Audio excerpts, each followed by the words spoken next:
Hello guys, എല്ലാവർക്കും നമ്മുടെ പുതിയൊരു വീഡിയോയിലേക്ക് സ്വാഗതം. അപ്പം നമ്മൾ ഇന്ന് ഒരു 11 മണി 10:30 ആ ഒരു ടൈമിലുള്ള വ്യൂ കണ്ടത്.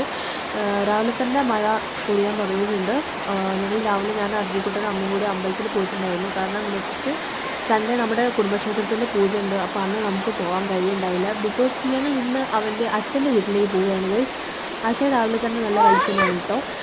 അപ്പോൾ ഞാനിപ്പോൾ ഒരു മാസത്തോളമായി ഞങ്ങൾ എൻ്റെ വീട്ടിലാണ് താമസിച്ചിട്ടുണ്ടായിരുന്നത്. നമ്മളിപ്പോൾ ഇന്ന് തിരിച്ച് അങ്ങോട്ടേക്ക് പോകും.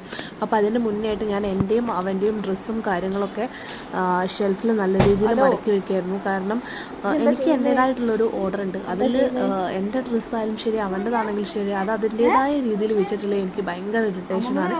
അതിനിടയിൽ ആശാൻ അലമാരയിൽ ഉണ്ടായിരുന്ന പൗഡർ എടുത്ത് വെച്ചിട്ട് ഓൾമോസ്റ്റ് അതിൻ്റെ പകുതിയിലേറെ ഭാഗം ആശാൻ നിലത്ത് തൂത്തിട്ടുണ്ട്.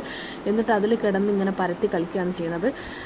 അമ്മ ഇവിടെ അടുത്തെവിടെ ഇല്ലാത്തത് കാരണം അവൻ രക്ഷപ്പെട്ടു. കാരണം എന്താണെന്ന് വെച്ചാൽ ഇതൊക്കെ അമ്മയുടെ പ്രോപ്പർട്ടിയാണ്, അമ്മ ഉപയോഗിക്കുന്നതാണ്.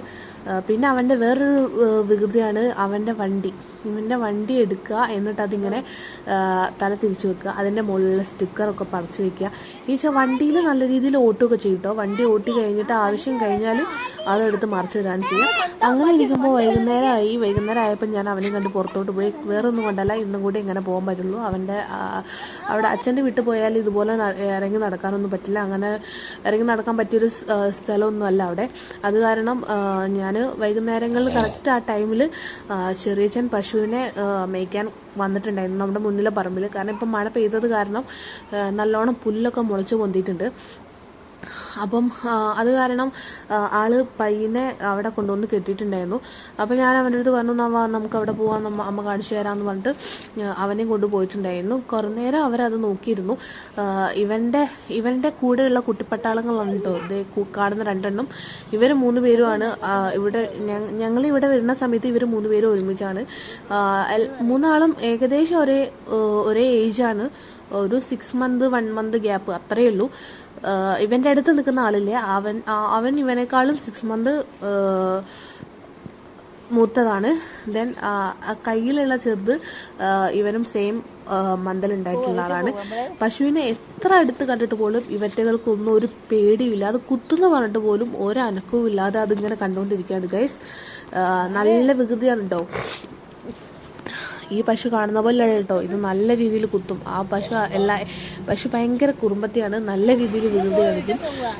അങ്ങനെ കുറേ നേരം ഇങ്ങനെ ഇതിപ്പോൾ ഇവർ ഇരിക്കുന്നത് വേറെ എവിടെയല്ല കേട്ടോ, റോഡിൻ്റെ മുകളിലാണ് കേട്ടോ. റോഡിൻ്റെ മുകളിൽ കൂടെ അങ്ങോട്ടും ഇങ്ങോട്ടും വണ്ടി ഇങ്ങനെ പോയിക്കൊണ്ടിരിക്കുന്നത്. നമ്മൾ 2 പേരും ബാക്കിൽ നിന്നിട്ട് ഇതാക്കുകയാണ്. പിന്നെ കൂടാതെ ഇതിപ്പോൾ ഫുള്ള് പച്ചയിലല്ലേ, ഇതിൻ്റെ ഉള്ളിലൊക്കെ എന്തെങ്കിലും വന്ന് ഇരുന്നാലൊന്നും നമ്മൾ കാണില്ല. അവരൊക്കെ അടിച്ചു കഴിഞ്ഞിട്ട് ആയിരിക്കും നമ്മൾ ആരെയും എങ്ങനെ കടിച്ചിട്ടുണ്ടെന്നുള്ള കാര്യം. ആശാൻ ഷർട്ടും ഇട്ടിട്ടില്ല കേട്ടോ ഗൈസ്. അങ്ങനെ ഞങ്ങൾ കുറേ നേരം കഴിഞ്ഞ് ഞങ്ങൾ വീട്ടിലോട്ട് വന്നു. ആശാൻ റെഡിയായി അച്ഛൻ്റെ വീട്ടിലോട്ട് പോകാൻ സെറ്റായിരിക്കുകയാണ്. ഡ്രസ്സെല്ലാം മാറ്റി അച്ഛനും അച്ഛമ്മയും കൂട്ടാൻ വരാമെന്ന് പറഞ്ഞിട്ടുണ്ട്. അവർ വന്നിട്ട് അവരുടെ കൂടെ പോവുകയാണ് ചെയ്യുക. എനിക്ക് നല്ല സങ്കടമുണ്ട് പോകുന്നതിൽ. പക്ഷെ അവൻ ഭയങ്കര ഹാപ്പിയാണ്. അവന് അങ്ങനത്തെ ഇവിടെ തന്നെ കോൺസ്റ്റൻ്റ് ആയിട്ട് നിൽക്കണമെന്നില്ല, ഇവിടെ അവരായിട്ട് നിൽക്കണമെന്നാണ് അവനിഷ്ടം. അങ്ങനെ അവനെ ഞാൻ റെഡിയാക്കി വെച്ചു. അപ്പം അച്ഛനും അമ്മയും ഇപ്പോൾ വരും. ഓക്കെ, അങ്ങനെ അവർ വന്ന വീഡിയോസൊന്നും എടുക്കാൻ പറ്റിയിട്ടുണ്ടായിരുന്നില്ല. നമ്മൾ വീട്ടിലെത്തിയ വീഡിയോസും എടുക്കാൻ പറ്റിയിട്ടുണ്ടായിരുന്നില്ല. ഞങ്ങളൊരു 7 മണി 7:30 ആയ സമയത്താണ് എത്തിയിട്ടുണ്ടായിരുന്നത്. അങ്ങനെ ഫുഡൊക്കെ കഴിച്ച് ആശാൻ വേഗം ഉറങ്ങിയിട്ടുണ്ടായിരുന്നു ഗായ്സ്. അപ്പം നമ്മുടെ വീഡിയോസൊക്കെ നിങ്ങൾക്ക് ഇഷ്ടമാവണമെങ്കിൽ നമ്മുടെ ചാനൽ സബ്സ്ക്രൈബ് ചെയ്യുക, ലൈക്ക് ചെയ്യുക. നിങ്ങൾക്ക് എന്തെങ്കിലും പറയാനുണ്ടോ, അഭിപ്രായങ്ങൾ പറയാനുണ്ടെങ്കിൽ കമൻറ്റ് ചെയ്യുക, നിങ്ങളുടെ ഫ്രണ്ട്സിനും ഷെയർ ചെയ്യുക. ബൈ.